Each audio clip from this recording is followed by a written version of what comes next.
Wildfires in Portugal and in several other countries are increasingly intense, causing dramatic impacts on society, resulting in the loss of lives, destruction of buildings, and severe disturbance in communities. Currently, dwellings as well as other constructions are essentially considered as an asset that civil protection agents must protect during wildfires. However, most houses should be seen as a space where people could safely take refuge during a wildfire.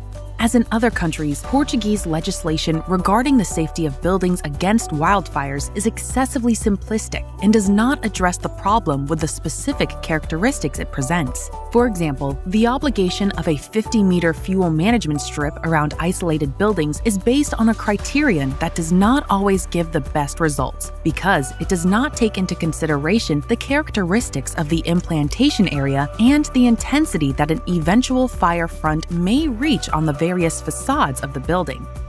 At the House Refuge Project, we believe that houses can be a place of safe refuge during a wildfire. However, for this to happen, it is essential to empower society, the policymakers, and all professionals in this field with scientific knowledge for a more appropriate management of buildings and their surroundings, with a view to reducing the risk of fire at the wildland-urban interface.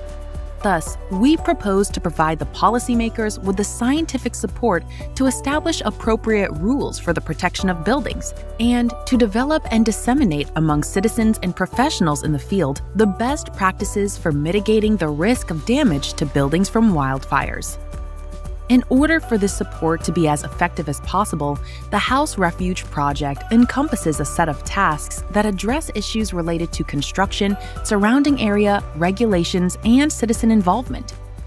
In an initial phase, the typology of the buildings located at the wildland-urban interface is analyzed, as well as the characteristics of their surrounding area.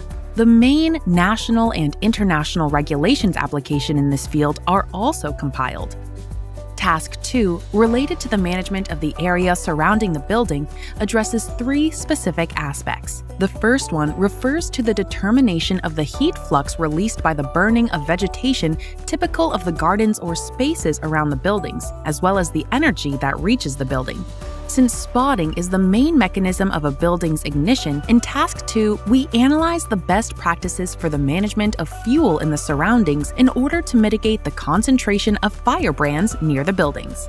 Also, in Task 2, the use of active self-protection systems is analyzed, such as water sprinkling systems or the protection of infrastructural components with fireproof screens. Construction practices are addressed in Task 3.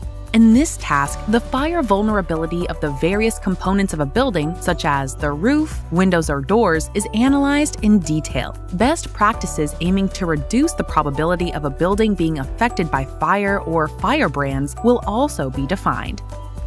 The results of Tasks 2 and 3 converge in Task 4, where a model is defined to determine the minimum safe distance that must exist between the vegetation and the building. This task will allow the definition of a set of best practices for mitigating the risk of wildfire damage to buildings, and will allow the definition of an algorithm for classifying the wildfire risk associated with a building.